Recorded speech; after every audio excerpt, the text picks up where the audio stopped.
اعوذ باللہ من الشیطان الرجیم بسم اللہ الرحمن الرحیم فخذ ما آتیتک وکن من الشاکرین اللہم سبحانک لا علم لنا الا ما علمتنا انک انت العلیم الحکیم مولا یا صلی وسلم دائما ابدا علی حبیبک من زانت بہ السرور۔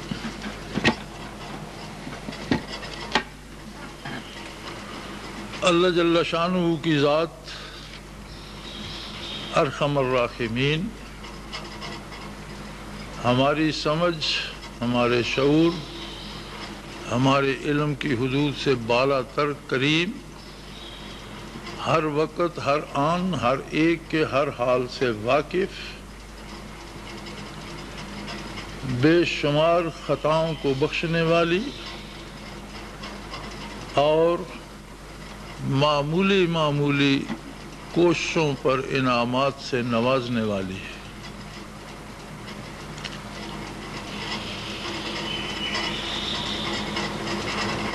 مشہور مقولہ ہے، رحمت حق بہانمی جوید بہانہ جوید۔ اللہ کی رحمت قیمت طلب نہیں کرتی، بہانے تلاش کرتی ہے۔ لیکن انسانی مزاج ہے، انسان اپنے آپ کو، اپنی قوت یقین کو، اپنے کردار کو، اپنی فکر کو، اپنی سوچ کے معیار کو بھول جاتا ہے، اور فکر اسے یہ ہوتی ہے کہ مجھے یہ نہیں ملا، مجھے وہ نہیں ملا، مجھے وہ بھی ملنا چاہیے، میرے پاس یہ دولت بھی ہونی چاہیے۔ یعنی بڑی عجیب بات ہے کہ انسان ایسا خود فریبی میں مبتلا ہو جاتا ہے کہ جو کام خود اسے کرنا چاہیے اسے بھول جاتا ہے، اور جو کام اللہ کریم نے اپنے ذمہ لیا ہے اس کی فکر کرتا ہے۔ جیسے فرمایا وَمَا مِن دَابَةٍ فِي الْأَرْضِ إِلَّا عَلَى اللَّهِ رِزْقُهَا، زمین پر کوئی ادنا ترین مخلوق بھی اگر ہے تو اس کا رزق اللہ کے ذمے ہے، وہ رازق ہے، جس نے پیدا کیا ہے، رزق اس کے ذمے ہے۔ ہم یہ سمجھتے ہیں کہ ہماری کوشش، ہماری چالاکیاں، ہمارے فریب شاید ہمارے لیے بہت سا رزق جمع کر لیں گے۔ نبی علیہ السلام کا ارشاد ہے کہ آدمی کا اپنا رزق دو طرح کا ہے، ایک وہ جو اس نے اللہ کی راہ میں خرچ کر دیا، دوسرا وہ جو اس نے اپنے آپ پر خرچ کر لیا، کھا لیا، پی لیا، پہن لیا۔ اس کے علاوہ اس کا کچھ بھی نہیں۔ اگر اس کے پاس اربوں روپے بھی پڑے ہیں تو پتہ نہیں کس کے لیے رکھ کے بیٹھا ہے، کس کے کام آئیں گے۔ اگر یہ بات ہے تو ہم محنت کیوں کریں، مزدوری کیوں کریں، کاروبار کیوں کریں؟ کاروبار، محنت، مزدوری حصول رزق کا سبب نہیں ہے۔ کاروبار، محنت اور مزدوری عبادت ہے۔ اللہ کا حکم ہے کہ رزق حلال طلب کرو، تلاش کرو۔ اب اس کے لیے جائز وسائل اختیار کرنا ایسے ہی عبادت ہے جیسے نماز ادا کرنا، روزہ رکھنا، زکوٰۃ دینا، حج کرنا، باقی جس طرح فرائض ہیں اسی طرح طلب رزق حلال میں محنت کرنا فرض عین ہے۔ اور جائز وسائل اختیار کرنا عبادت ہے۔ اب اس پہ رزق کتنا ملتا ہے وہ اس کی اپنی تقسیم ہے۔ وہ چاہے تو کسی کو سلطنت بخش دے، وہ چاہے تو اگلے لمحے میں فقیر کر دے۔ آپ نے دیکھا نہیں کہ سلاطین جہاں قتل ہو جاتے ہیں اور کوئی ان کی لاش دفن کرنے کی جگہ نہیں دیتا، اور چرواہے اور چرانے والے جانوروں کے اور جنگلی اور جاہل بادشاہ بن جاتے ہیں۔ یہ کیا ان جاہلوں کی کوئی ایسی کوشش تھی کہ انہیں حکومت مل گئی؟ انہیں تو کوشش کا شعور بھی نہیں تھا۔ اسی طرح یہ جو کلیہ مادی رزق پہ عائد ہوتا ہے کہ طلب کرنا، محنت کرنا، کوشش کرنا فرض عین ہے، اور عبادت کی معراج ہے۔ یعنی بہت آپ نماز میں کھڑے ہوتے ہیں اور متوجہ الی اللہ ہوتے ہیں، بڑی اچھی بات ہے۔ جو روزہ رکھتا ہے وہ اندر کمرے میں ہے، کوئی پاس نہیں، پیاس لگی ہے، پانی ہے، نہیں پیتا، اسے ایک اعتماد ہے کہ اللہ دیکھ رہا ہے، میں نے اللہ کے لیے روزہ رکھا ہوا ہے، بہت اچھی بات ہے۔ لیکن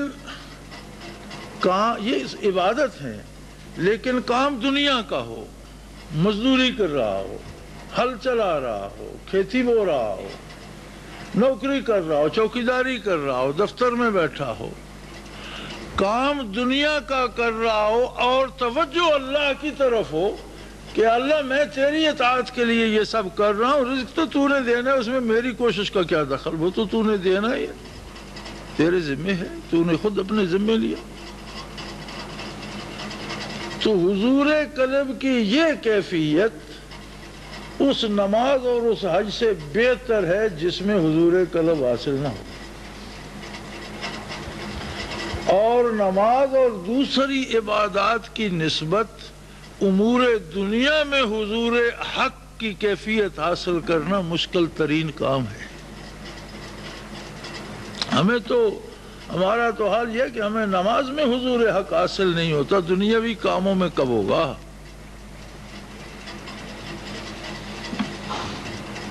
حضرت عبید اللہ احرار رحمۃ اللہ تعالی علیہ جو ہمارے سلسلے کے بزرگوں اور مشائخ میں سے بھی ہیں،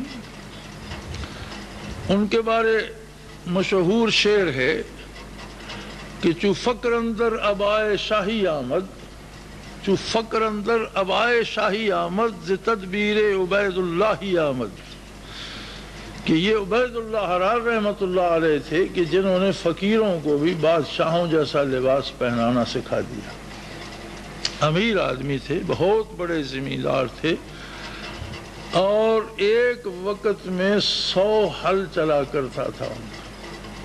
100 ہل کے لیے 100 خاندان ہل چلانے والے اور 200 بیل چاہیے، اور ایک بہت بڑی جاگیر چاہیے جس پہ وہ جانور بھی گزارا بھی کریں، اور وہ اتنی بڑی زمین بھی چاہیے جو کاشت کی جا سکے۔ کسی کو خیال گزرا کہ یہ تو اتنے مصروف آدمی ہیں کہ لگے ہی رہتے ہیں، اتنے خاندان ان کی زیر کفالت ہیں، ان کی فکر، اپنی فکر، زمین کی، کاشتکاری کی، بجائی کی، کاشت کی، برداشت کی، تو یہ کیسے اللہ کے لیے وقت نکال سکتے ہیں؟ تو نماز ادا کر کے فجر بیٹھے تو اس نے کہا حضرت اس دفعہ حج کو چلیں۔ انہوں نے فرمایا بہت اچھی بات ہے، چلو چلتے ہیں۔ ملازم کو، نوکر کو آواز دی کہ میرے لیے 2-4 جوڑے کپڑوں کے لے لو اور زیادہ سفر لے لو، اور گھر بتلا دینا کہ وہ حج کے لیے چلے گئے ہیں، انشاءاللہ میں آ جاؤں گا۔ اس نے کہا حضرت ایسے کیسے جا سکتے ہیں، کوئی تیاری نہیں ہے، کوئی انتظام نہیں ہے، کسی سے مشورہ نہیں کیا، 2-4 دن تو مہلت دیجیے۔ انہوں نے فرمایا بہت افسوس ہے، تم میرے بارے سوچتے تھے کہ یہ شخص اس کے پاس فرصت نہیں ہے، فرصت تو تمہارے پاس نہیں ہے، میں تو فارغ ہوں، یہ جو کچھ تمہیں نظر آ رہا ہے یہ میرا نہیں، یہ اس کا ہے۔ ان الارض للہ، زمین اللہ کی ہے، یرثھا من یشاء، جسے چاہتا ہے اس کا وارث بنا دے۔ اس نے اگر میری ذمہ داری لگا دی ہے تو میں اس کی نوکری کر رہا ہوں، میں چلا جاؤں گا وہ کسی اور کو دے دے گا، میرے باپ کی نہیں ہے، میرے ساتھ قبر میں نہیں جائے گی، میرا راستہ یہ نہیں روک سکتی۔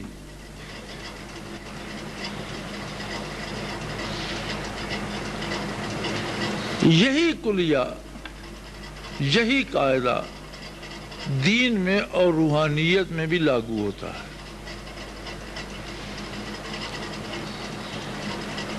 ہم جب پہلی بات تو یہ ہے کہ اب یہ دور ایسا آ گیا ہے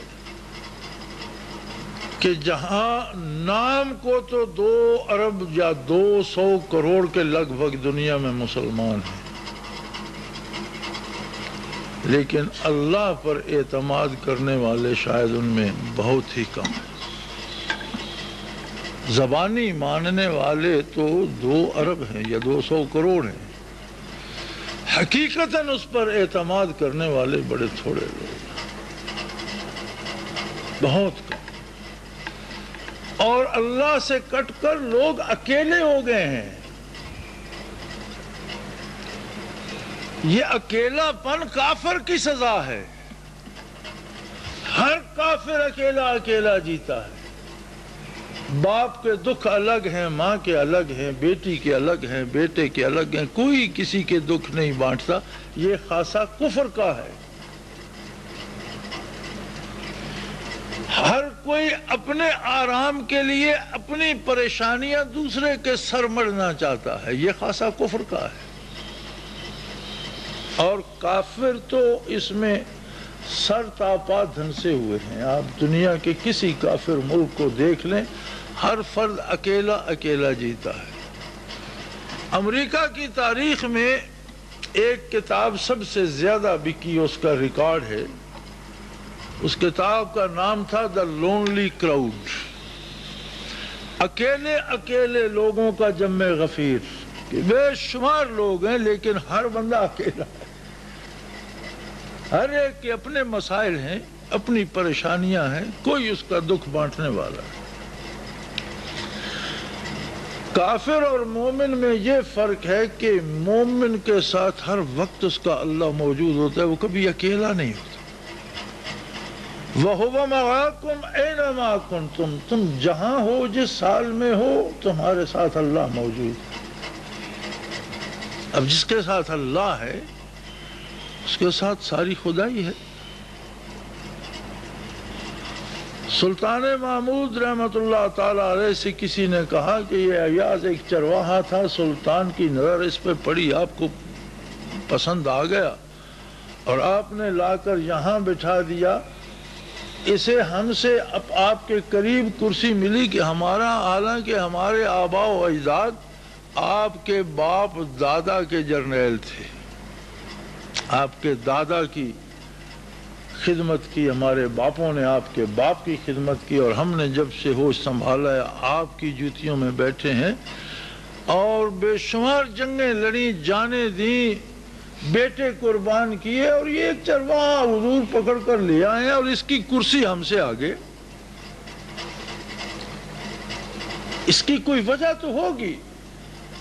سلطان نے کہا ہاں وجہ تو ہے، لیکن میں تمہیں جواب بعد میں دوں گا۔ غالباً ہند سے ہی یا کسی فتح سے پلٹے تو سلطان نے فتح کے جشن کی تیاری کا حکم دیا، اور عمائدین سلطنت کے لیے اور جرنیلوں کے لیے ہمیشہ سے الگ ہوتی تھی دعوت، جس میں سلطان خود بھی شامل ہوتے تھے۔ تو انہوں نے انعامات رکھوا دیے بہت سے، کہیں سونا، کہیں پیسہ، کہیں چاندی، کہیں اسلحہ، کہیں گھوڑے، کہیں اونٹ، کہیں گھر، کہیں جاگیر، ہر چیز کے ایک بورڈ لگ گئے، پورا حال بھر گیا کہ کوئی ایک چیز جس کو چاہیے وہ اپنا انعام چن لے۔ اتنی چیزیں ہیں، جاگیر مل سکتی ہے، اسلحہ بہترین زرہ تلواریں، اچھا اسلحہ، شاہی اسلحہ مل سکتا ہے، گھوڑے مل سکتے ہیں شاہی استبل سے، مال و دولت مل سکتا ہے، زر و جواہر مل سکتا ہے، اور یہ انعام ہے تمہارا اور تمہاری پسند پہ ہے، جسے جو چیز پسند ہو اس پہ ہاتھ رکھ دے۔ تو سب نے اپنی اپنی پسند کی ان تختوں پہ ہاتھ رکھ دیے، کہیں 10 ہاتھ ہیں، کہیں 15 ہیں، کہیں 1 ہے، کہیں 5، جو چیز جس کو پسند تھی۔ ایک ایاز تھا جو دربار سے اٹھا اور اس نے اپنا ہاتھ سلطان کے کندھے پہ رکھ دیا۔ تو سلطان نے اس وقت انہیں کہا کہ تم میں اور اس میں یہ فرق ہے کہ تم نے انعامات چنے اور اس نے میری ذات کو چنا،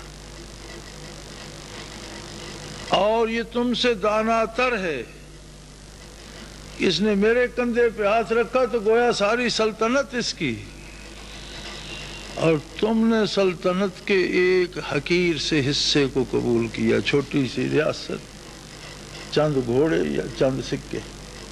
تم میں اور اس میں یہ فرق ہے، اس لیے اس کی کرسی میرے قریب تر ہوتی ہے۔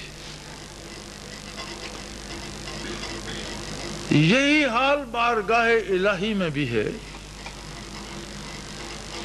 اور جب ہم اللہ اللہ کی طرف آتے ہیں تو یہ بھول جاتے ہیں کہ یہ بجائے خود یہ توفیق ذکر کتنا بڑا انعام ہے کہ اس دور میں، اس عہد میں، جب 200 کروڑ تعداد مسلمانوں کی ہے اور ان میں اللہ کو ماننے والے بہت کم ملتے ہیں، اللہ کو یاد کرنے کی سعادت مجھے نصیب ہوگی تو بجائے خود یہ کتنا بڑا انعام ہے۔ توفیق ذکر نصیب ہو گئی، ایسی محفل نصیب ہو گئی جس میں خلوص نیت سے سوائے اللہ کی رضا کے کسی کو کسی سے کوئی لالچ نہیں ہے۔ پھر قلب ذاکر ہو گیا، لطائف ذاکر ہو گئے، بدن ذاکر ہو گیا، سلطان الاذکار نصیب ہو گیا،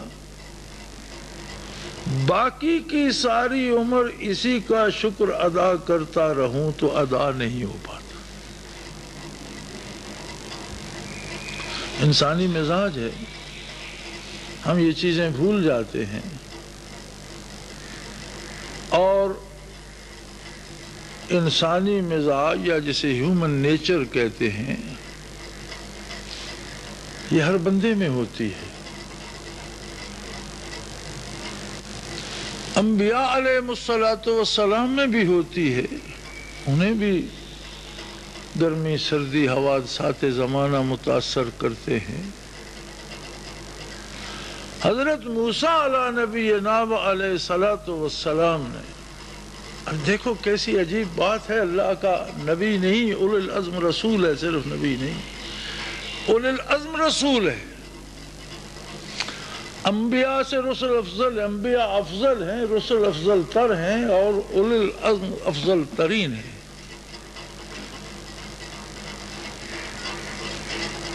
موسیٰ علیہ نبینا علیہ السلام کا شمار اولو العزم رسولوں میں ہے۔ اپنی بگلی اٹھائی اور جا کر طور پر بیٹھ گئے، وَكَلَّمَهُ رَبُّهُ تَكْلِيمًا، اللہ سے روبرو گفتگو فرماتے تھے۔ ایک انسانی خواہش، ایک درد، ایک ٹیس دل میں اٹھی، بار الہ جب بات کر لیتا ہے مجھ سے، میری بات سن لیتا ہے، اس کا جواب عطا کر، درمیان میں کوئی وحی، کوئی واسطہ، کوئی فرشتہ نہیں ہے، تو دل میں تڑپ ہے کہ تجھے دیکھ بھی لوں۔ رب ارنی انظر الیک، خدایا پردہ ہٹا دے جلالیت کا اور اپنا جمال مجھے دکھا دے۔ اب تو دیکھنے کو جی کرتا ہے۔ فرمایا لن ترانی، موسیٰ اس دنیا میں طور پر بیٹھ کر تو مجھے نہیں دیکھ سکو گے، دیکھنے کا مقام آگے ہے۔ یہ دنیا ان مادی آنکھوں سے اس زمین پر بیٹھ کر تو مجھے دیکھ نہیں سکو، لن ترانی، فرمایا تم دیکھ نہیں سکو گے۔ وَلَكِنْ انظُرْ إِلَى الْجَبَلِ، لیکن موسیٰ اس پہاڑ پہ نگاہ کرو، ان استقر مکانہ فسوف یرانی، اگر پہاڑ سلامت رہا، اگر پہاڑ نے برداشت کر لیا تو تمہارا وجود بھی زمین پر بیٹھ کر میرے جمال کو برداشت کر لے گا؟ فلما تجلی ربہ للجبل جعلہ دکا، ذرا سی تجلی جمال ہویدا ہوئی پہاڑ پر اور پہاڑ کے پرخچے اڑ گئے۔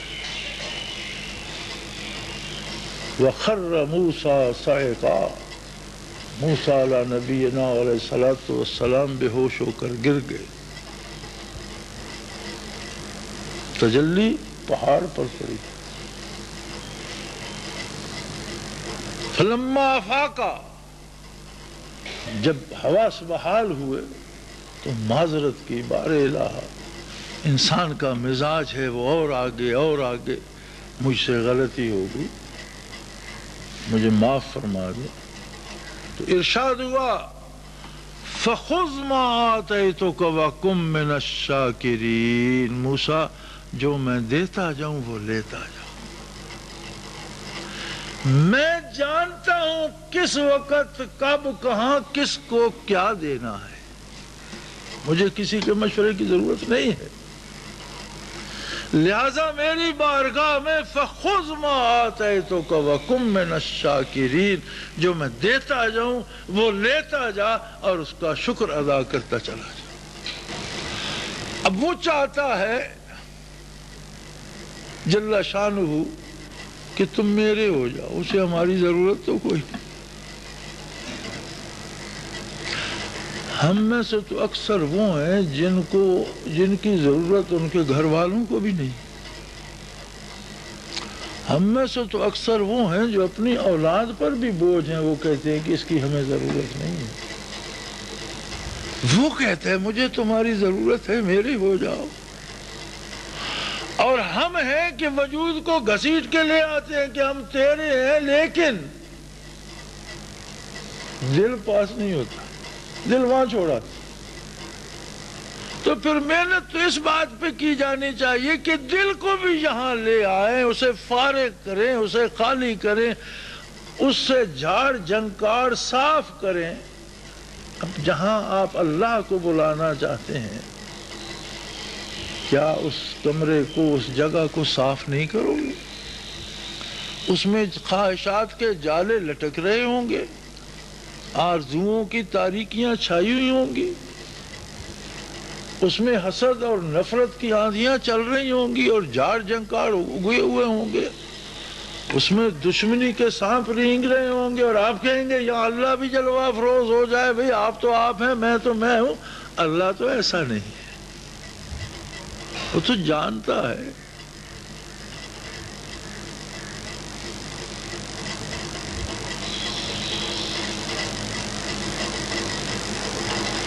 ابراہیم علیہ السلام سے ارشاد فرمایا کہ جب میرا گھر بنا دیا ہے تو اسے حاضر ہونے والوں کے لیے صاف ستھرا رکھو۔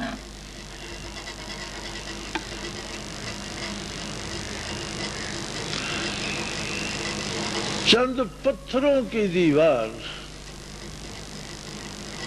ہر طرح کی آلائشوں سے پاک ہو، ایک چھوٹی سی کوٹھڑی ہر طرح کی آلائشوں سے میرے نبی اسے پاک رکھ کہ میرے طالب یہاں آئے، یہاں طواف کریں، رکوع و سجود کریں تو میری تجلیات پائیں۔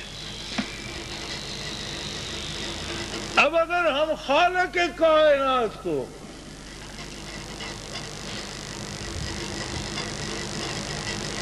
اپنے دل میں بلانا چاہتے ہیں، اور دل ہے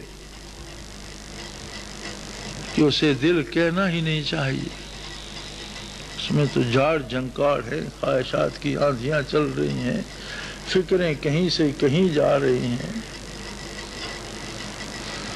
یہی بات قرآن کریم میں ارشاد فرمایا موتو قبل ان تموتو، موت سے پہلے بھی کبھی مر کر دیکھو، کبھی یہ سوچ لو جب میں گیٹ سے داخل ہوا میں مر گیا، میں کسی مسجد میں نہیں آیا، میں قبر میں اتر گیا۔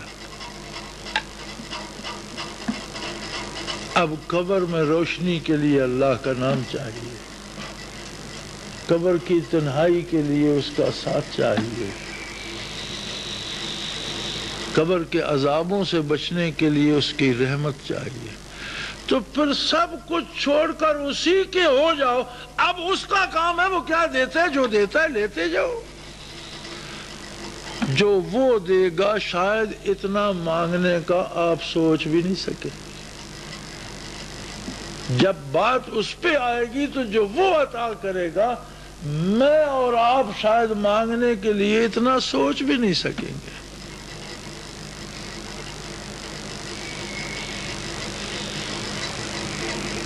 تو جب وہ اولو العزم رسول کو موسیٰ علیہ نبینا علیہ السلام کو فرما رہا ہے فَخُذْ مَا آتَيْتُكَ وَكُن مِّنَ الشَّاكِرِينَ، موسیٰ جو میں دیتا ہوں وہ لیتا جا اور شکر ادا کرتا رہے، مجھے مشورے نہ دے کہ مجھے یہ دے دے مجھے وہ دے، اس کی ضرورت نہیں، میں خود جانتا ہوں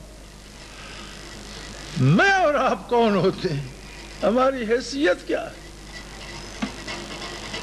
اس گئے گزرے زمانے کے لوگ جس میں رزق حلال ناپید ہے، جس میں محبت نام کی جنس ناپید ہے، جو دشمنیوں سے اٹا پڑا ہے، جو تکلیفوں کا گھر بن گیا ہے، جو دکھوں کا جہاں بن گیا ہے، جہاں ہر سجدہ سکے پہ ہو رہا ہے اور دولت کی پوجا ہو رہی ہے، جس جگ کا معبود دنیا کی فانی دولت بنی ہوئی ہے، ہزاروں برسوں کے سجدے چند سکوں پہ بک رہے ہیں، خریدے جا رہے ہیں۔ اس عالم افراتفری میں، اس تپتے ہوئے بے آب و گیا صحرا میں ذکر الہی کی ٹھنڈی چھاؤں مل جائے تو کیا چاہیے۔ یاد الہی کا چشمہ باصفا میٹھا شفاف اور ٹھنڈا پانی مل جائے تو کیا چاہیے۔ معیت باری کا نخلستان مل جائے تو کیا چاہیے۔